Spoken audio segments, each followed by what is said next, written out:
Agradezco infinitamente el favor de su atención a todos ustedes que nos hacen favor de seguirnos a través de NB Periodismo de Investigación. Desde que esta plataforma, este portal fue creado, dijimos claramente que es un espacio de expresión para todas las ciudadanas, los ciudadanos que así deseen hacerlo. Siempre apegados al derecho, siempre apegados a la verdad y a la neutralidad de lo que aquí se dice, se escucha y se habla. De cada una de las cosas que nosotros vamos presentando es responsabilidad de quien las dice lo que se comenta. Y por esto, y porque además en esta ocasión me parece un punto importante por dos factores. Uno, porque se trata de un tema que sucede el día de hoy con un compañero periodista, que es Bernardo Bellicia, quien tiene un portal sin duda con una gran también audiencia, Opinión Ciudadana, y es por ello que después de conocer una denuncia que interpuso, decidimos poder abrir el micrófono para él.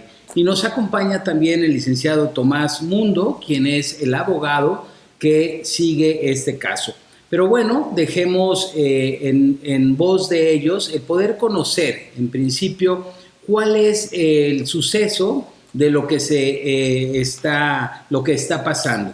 No sin antes decir que este mismo espacio está abierto para la otra parte si así deseara hacer un uso de réplica sobre este tema.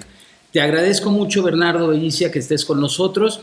Esta es tu casa y bueno, pues adelante, escuchamos para que comentes a todos qué está sucediendo. No, hombre, Mauricio, el agradecido siempre voy a ser yo. Te agradezco infinitamente la apertura plural de este espacio de NB Periodismo.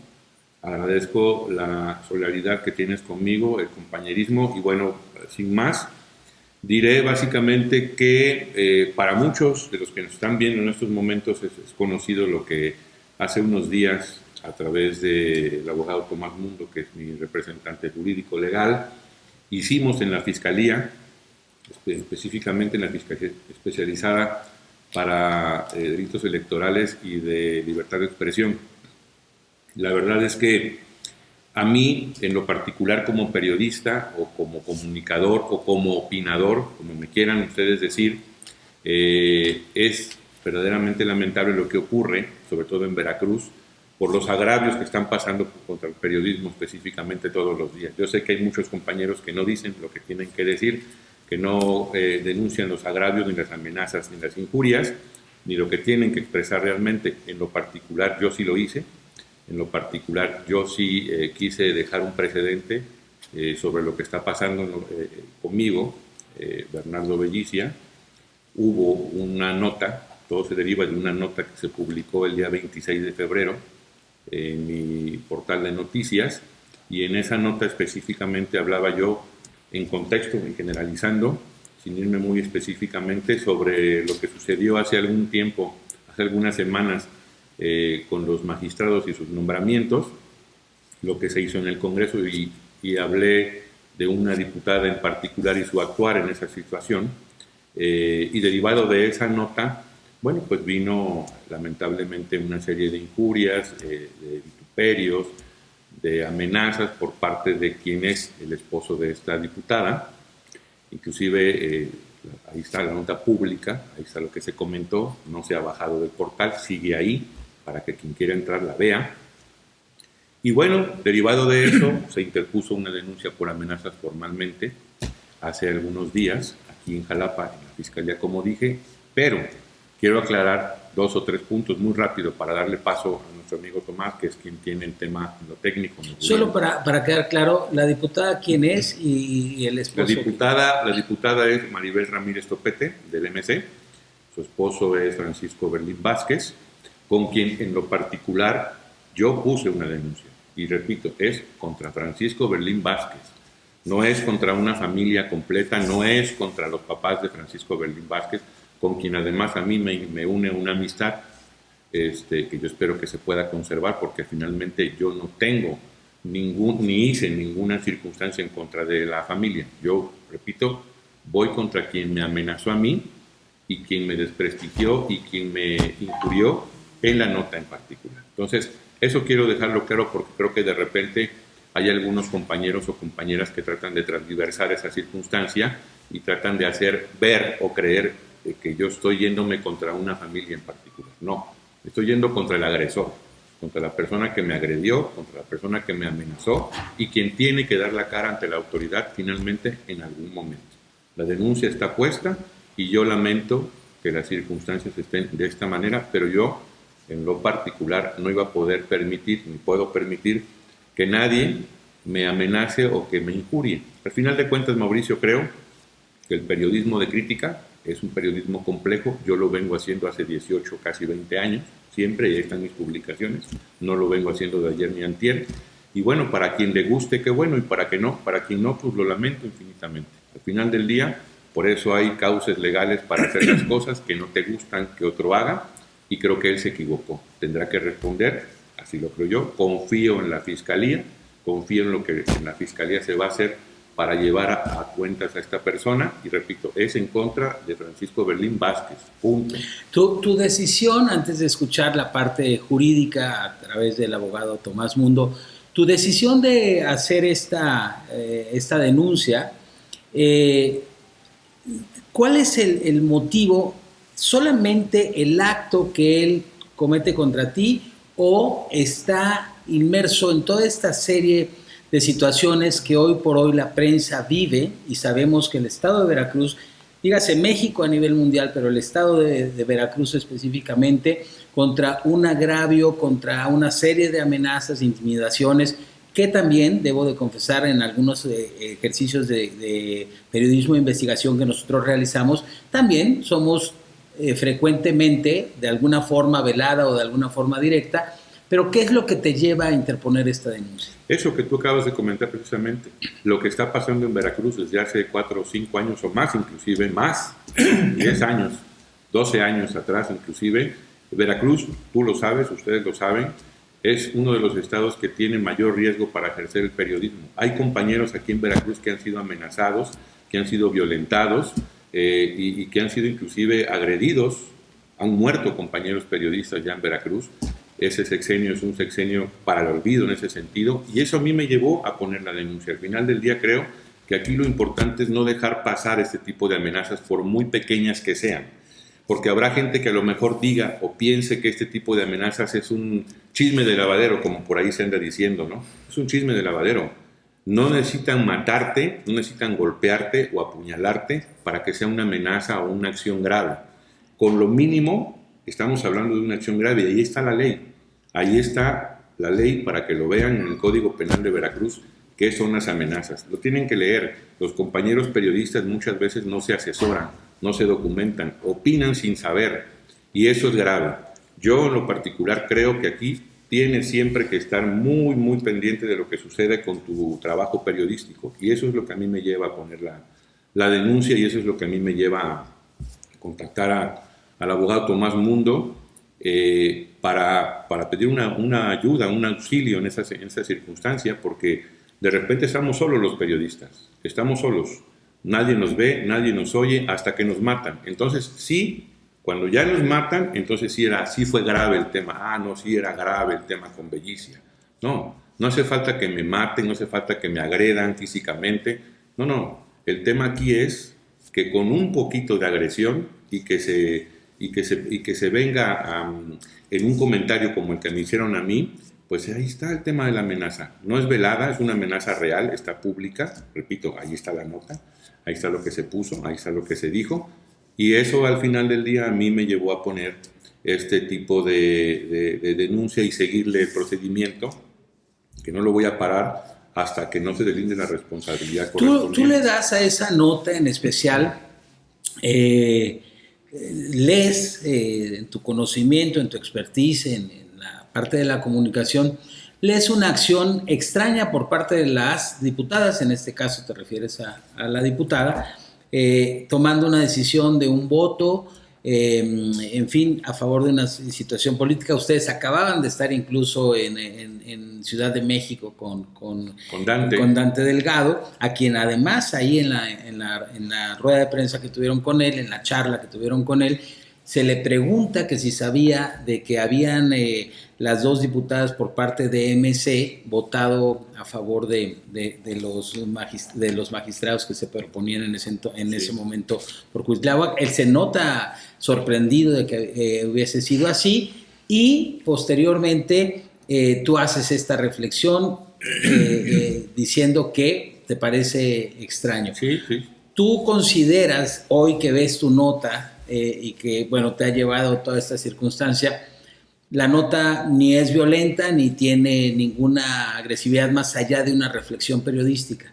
Sí, sin duda. La nota que saco, ahí está, es una nota con una reflexión sobre lo que sucedió en ese momento. Ciertamente, unos días antes habíamos estado en el Senado de la República. En lo particular, un servidor le preguntó de manera directa al senador Dante Delgado Ranauro acerca de esta situación aquí en Veracruz. Ahí está, también subí el video de la entrevista que se le hizo a Dante en ese momento, y yo le pregunté sobre que si iba a haber alguna sanción para las diputadas emesistas aquí en Veracruz, tanto Ruth Callejas como Maribel Ramírez Topete, y Dante se dijo, como bien comenta, sorprendido. A partir de ahí, yo hago esta reflexión, hago la nota, y bueno, no cayó bien, por supuesto, lo que yo dije, lo que yo opiné, y viene entonces esta circunstancia de la amenaza, que no es velada, porque alguien me dijo, es una amenaza velada. No es una amenaza velada, es una amenaza directa. Él lo escribió, él lo puso, él lo comentó ahí en redes sociales para que todo el mundo lo viera. Entonces, pues simplemente me parece que estoy actuando de manera normal y correcta, porque creo que no puedo dejar pasar una circunstancia como esta ante ninguna situación, bajo ninguna circunstancia. Es grave. No podemos permitir que más compañeros, sea quien sea, ahorita soy yo, pero mañana puede ser X o Y o Z compañero.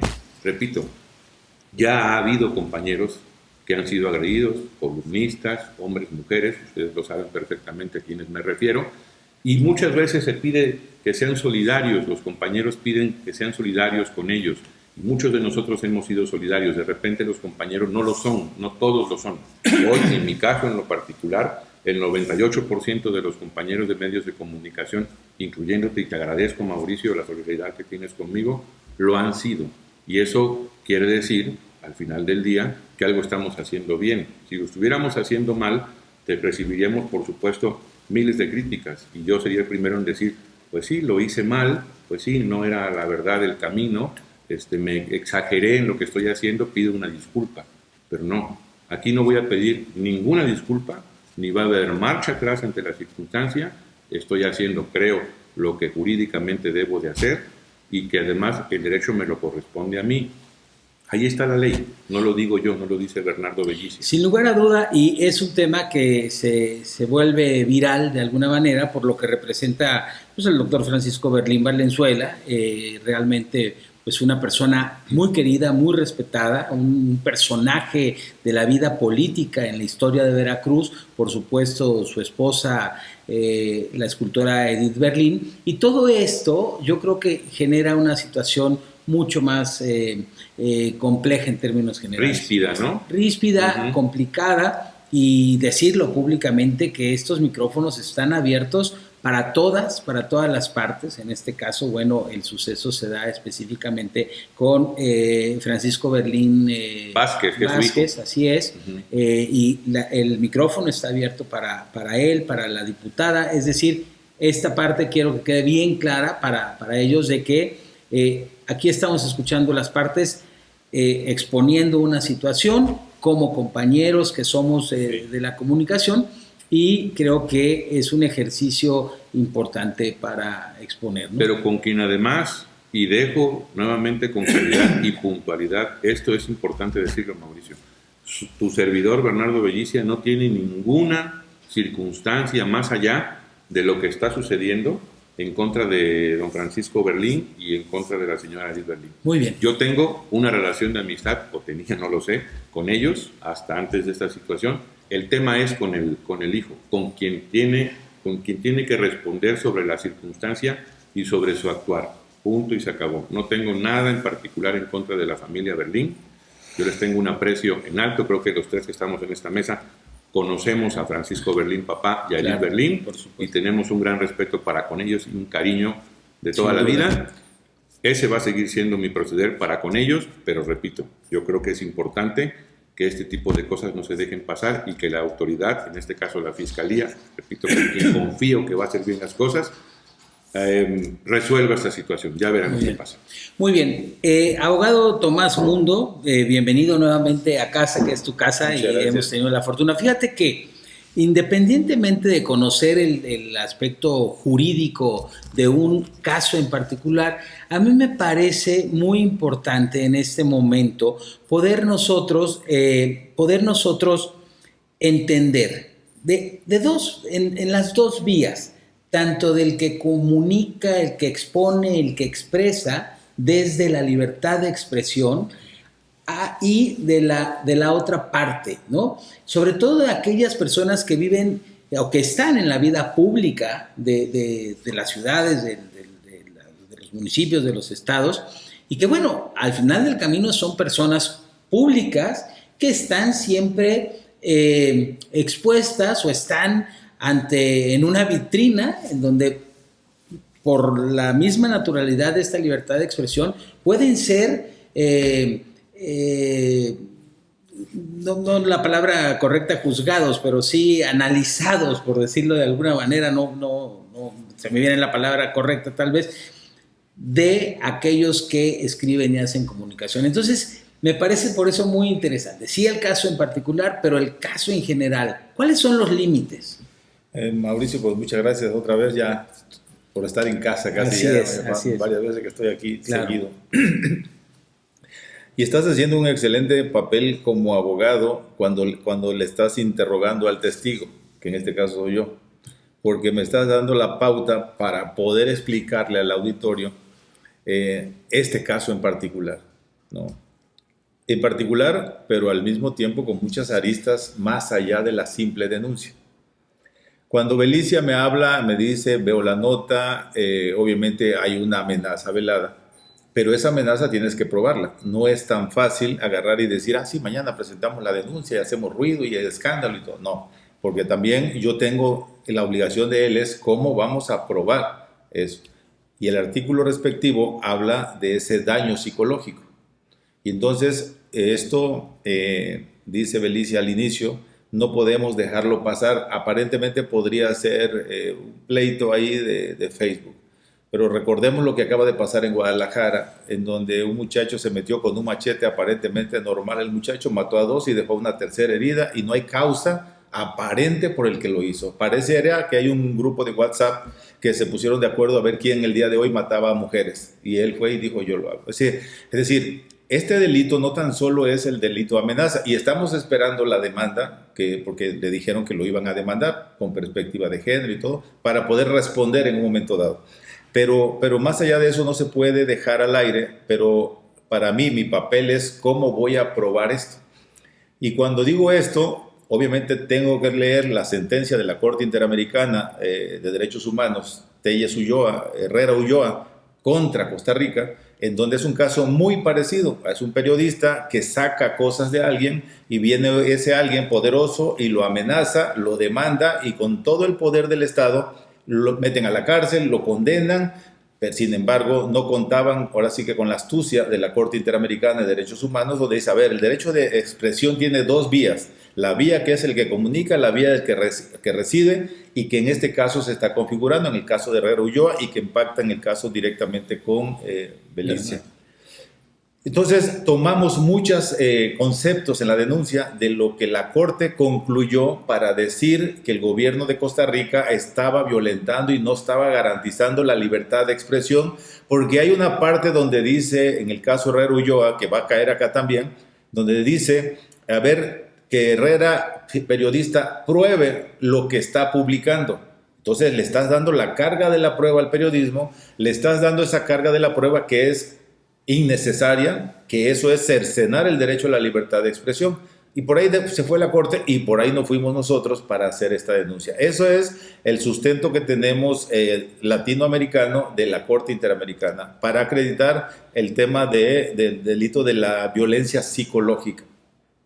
El otro punto que tú bien dices es lo que resalta, y esto es bien importante subrayarlo, Mauricio, porque el fiscal nos atendió muy bien, revisó la denuncia, platicó un rato y dijo, ok, le dije, aunque no me la hubiera recibido, me la tenías que recibir, pero digo, fue un buen trato el que nos dio. Ahí mismo nos dio el oficio para ir a servicios periciales. La ratificamos, por supuesto, pero lo preocupante de todo, ¿sabes qué es? Que nos da un oficio y no es problema de él. Por supuesto que él tiene que seguir un manual, que ese sí es el problema. Nos da un manual para ir con una psicóloga, que vamos a periciales, y ahí voy a tocar el otro punto.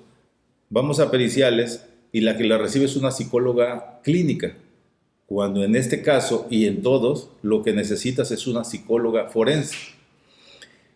Y bueno, ya le hicieron el dictamen, es un dictamen que son pruebas proyectivas. Perdón, Tomás, para quienes no sabemos a profundidad, la diferencia, muy breve explicado, para no perdernos de lo importante, la diferencia entre la psicóloga clínica y la forense, es decir, podría parecer solo por su nombre, pero ¿cómo incide en este tipo de cosas?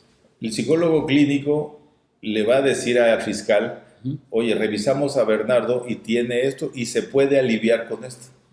No, el psicólogo forense dice realmente cuál es el problema que generó esa situación. Entonces, no es posible que yo llegue a juicio con ese dictamen que no, para empezar duró 40 minutos, para darle seguimiento no tiene baterías, es decir, ¿cuál es el sustento? Ese es el clínico. El forense sí te da todo eso. Pruebas de este tipo duran 5 o 6 horas desde el punto de vista del psicólogo forense. Bueno, y si eso no fuera suficiente para nosotros, hay una contradicción de tesis de la Suprema Corte de Justicia de la Nación, particularmente la 154-2005, en donde dice, a ver, últimamente los tribunales, desde 2005, los tribunales están apoyando para poder resolver en pruebas científicas.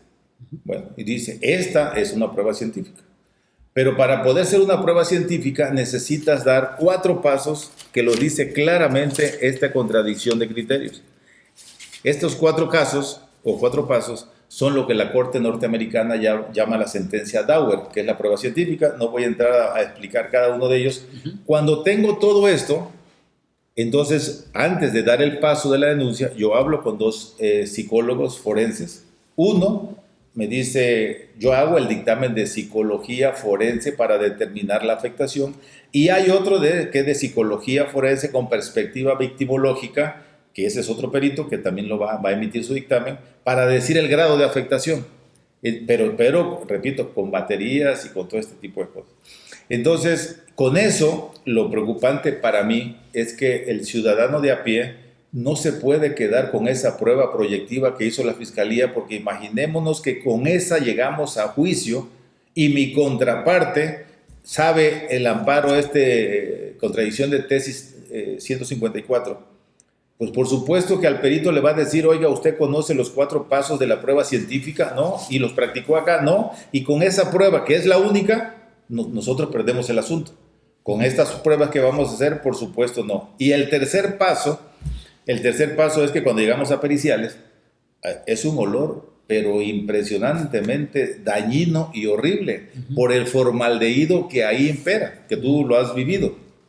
Entonces yo me di a la tarea de hablarle a estos peritos y decirle, a ver, maestro, oye, no es posible que la gente que ahí trabaja pueda trabajar 24 horas bajo ese olor fétido.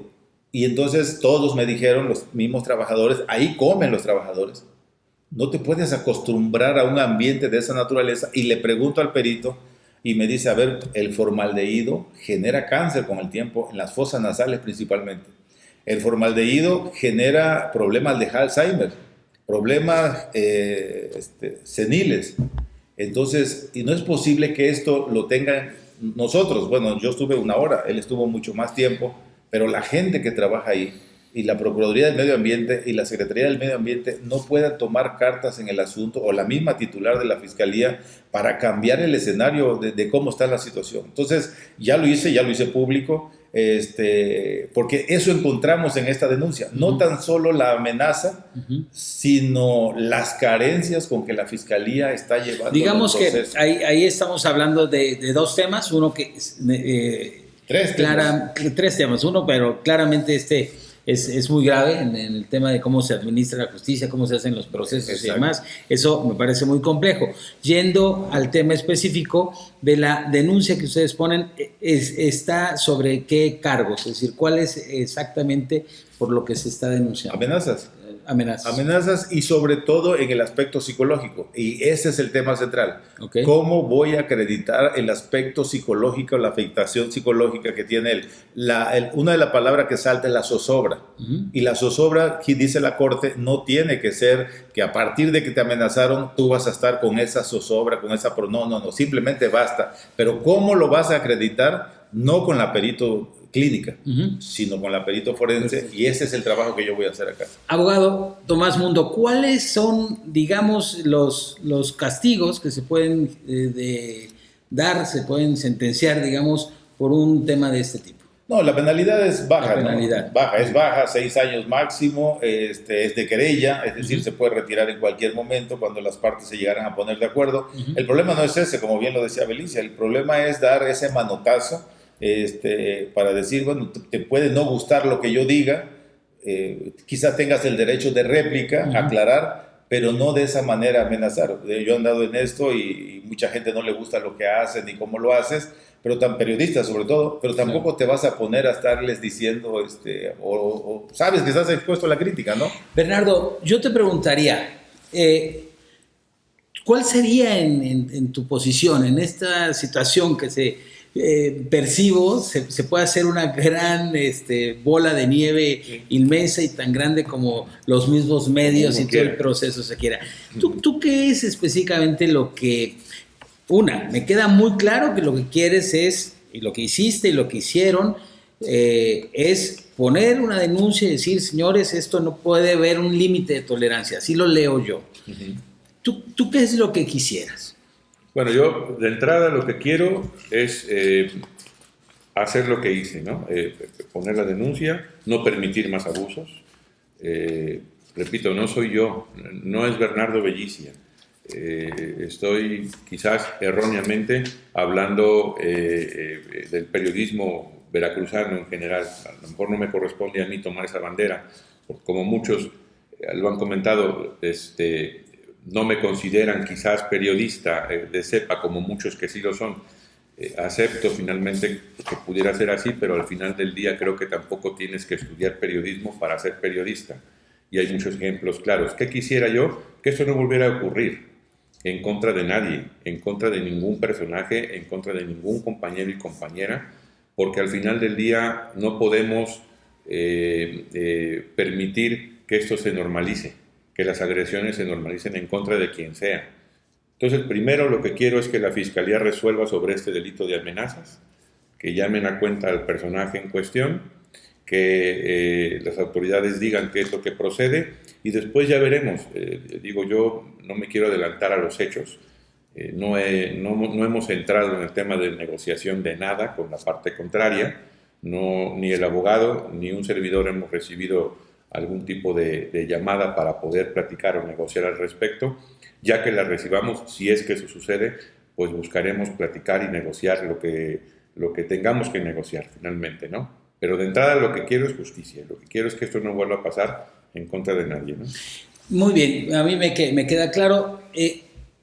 Abogado, yo te haría una pregunta, nuevamente en el sentido de, esto es muy común, no se lleva a los litigios, no se lleva a los juzgados, ¿verdad? Yo lo observaría desde dos posibilidades. Una desde la parte profesional, moral del medio de comunicación, del reportero, del columnista, qué escribe y con qué bases está escribiendo lo que dice, esa es una parte importante. Pero en la parte legal, en la parte estrictamente legal, ¿cuáles serían estos límites? La difamación ya no existe como tal, como delito tipificado, digamos, no existe la injuria tampoco. Precisamente, digo, aquí recomendaría que leyeran a Herrera Ulloa contra Costa Rica, porque viene muy clara esa sentencia. Uh-huh. Pero los límites es la honra que tú deberías de cuidar cuando vas a, como no tú, Mauricio, sino Claro, al medio, claro. a lo que estás exponiendo. Pero en base o protegido bajo el manto de la libertad de expresión puedes poner lo que consideres, obviamente que la fuente esté soportada. Claro. En este caso en particular hay un contexto en donde se nombran magistrados que, dicho sea de paso, no tienen el perfil para ser magistrados, y subrayado además, y bueno, viene esta crítica, y entonces como respuesta a esta crítica viene esta amenaza. ¿Cuáles son los límites si la autoridad le dice a él, o la autoridad le dice a ti, Mauricio, o a cualquiera que hizo esa publicación de contratos, y la autoridad viene, la persona imputada viene y te amenaza, y tú tienes que probar tu dicho? Esa carga de la prueba no puede estar al periodista. Entonces, esos límites, la verdad, no es que son muy, muy, muy duros esos límites. Tú, con cargo a la libertad de expresión, puedes publicar. Obviamente todos se cuidan para tener una base de lo que se hace. Entonces, de que lleves una demanda va a ser muy difícil. Claro, en el Estado cualquiera puede denunciarte, a cualquiera. Claro. Cualquiera te va a regalar una orden de aprehensión, dicen obsequiar, claro. Y te van a dejar vinculado como periodista. De eso a que lo gane es muy difícil el funcionario público, porque estás amparado bajo este tema de la libertad de expresión. Entonces, sí tienes una protección legal, no te pueden dar a ti la carga de la prueba como periodista para que tú demuestres tu fuente, eso lo dice la sentencia esta de Herrera Ulloa. Entonces, cuidar solamente lo que estás publicando. Muy bien, yo creo que sobre todo la ética con la que se describe, con la que se trabaja, es una parte esencial, y de eso pues hay muchos asegúnes a lo largo de la historia por los excesos de todas las partes. Pero bueno, Bernardo, yo agradezco que hayan estado aquí, que expongas este tema, que lo pongas sobre la mesa. Aquí estamos. Y, por supuesto, para la otra parte, lo reitero, este espacio está completamente abierto para escucharlos en las mismas condiciones y circunstancias, porque lo importante es, en mi caso particular, llegar siempre a un acuerdo, a una media. Ese es mi punto de vista personal, y deseo lo mejor para todos, tanto para que se haga la justicia correspondiente, pero también que sea un ejemplo para todas las partes, ¿no? Eso es lo que yo quisiera decir, y pues escuchar para despedir. No, simplemente, Mauricio, muy breve, agradecerte de verdad enormemente el espacio. Este es un espacio plural, me consta. NB Periodismo nació desde la pluralidad del periodismo. Yo lo reconozco también como compañero de profesión. Y bueno, nada, simplemente decir que aquí estoy, que estoy dando la cara, que no me oculto, que hago mi vida normal, no pasa nada, pero sí lo que quiero básicamente es lo que dije desde un principio, ¿no? Que se haga justicia. Reitero, porque creo que es importante decirlo, considero que la Fiscalía va a hacer un trabajo adecuado en este tema, y agradecerle igual al abogado Tomás Mundo el que esté tomando con este énfasis este caso conmigo en lo particular. Se lo agradezco infinitamente, y a la gente que ha sido solidaria conmigo, que han sido verdaderamente la mayoría de los compañeros de medios y otros más que no están en los medios de comunicación, que me han demostrado el afecto, el cariño y el ser solidarios con un servidor. Así que bueno, simplemente me pongo a la orden, aquí estoy, repito, dando la cara. Y para la familia Berlín, eso también lo dejo bien en claro, mis respetos y consideraciones, tanto para Paco Berlín papá como para Edith Berlín, con quien yo no tengo ningún tipo de problema. Muy bien. Abogado, ¿algo para que desees cerrar? También igual agradecerte, Mauricio, la verdad, a NB este espacio, y sobre todo mi trabajo solamente va a ser poder acreditar el daño psicológico con pruebas científicas, con peritos expertos. Él confía en la Fiscalía, yo confío en una parte, la otra me toca a mí hacerlo, porque así es la Ley General de Víctimas. En el artículo 169, fracción 9, me da la facultad para incluso refutar lo que no esté de acuerdo con la Fiscalía, y eso es lo que yo voy a hacer acá y agradecerte este espacio. Al contrario, el agradecido es NB, Periodismo de Investigación. Mi nombre es Mauricio Cuevas Galloso y nos vemos en la próxima.